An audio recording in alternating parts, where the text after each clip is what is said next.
భూమికి మనం ఏబీసీ ఏమని ఇచ్చుకోండి. ఈ బీసీ ఇచ్చుకున్నాం.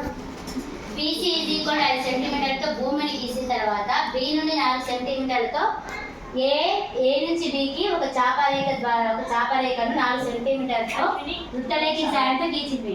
తర్వాత నెక్స్ట్ సి నుండి ఏకు ఏసీ ఇచ్చుకున్న 6 సెంటీమీటర్లతో మరొక చాపరేఖను గీసి ఈ 2 చాపరేఖల మూల బిందువు నుండి స్కేల్ ద్వారా ఆ 2 చాపరేఖలను కలిపితివి. ఏ విధంగా ఏబి మరియు ఏసీ భుజాలుగా కలిపితివి. అయిపోయాక మనకు కావాల్సిన త్రిభుజం ఏబిసి అనేది ఏర్పడింది.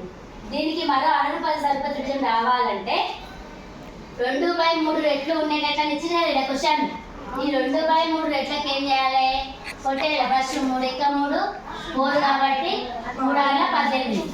ఈ 0.6 అంటే 0.6 అంటే మనకు ఏర్పడే త్రిభుజం కన్నా లోపల ఏర్పడేది అనురూప త్రిభుజం. 0.1 కన్నా బిలో వస్తుంది కాబట్టి 0. సంథింగ్ వాల్యూ వచ్చింది కాబట్టి 1 కన్నా తక్కువనే కదా.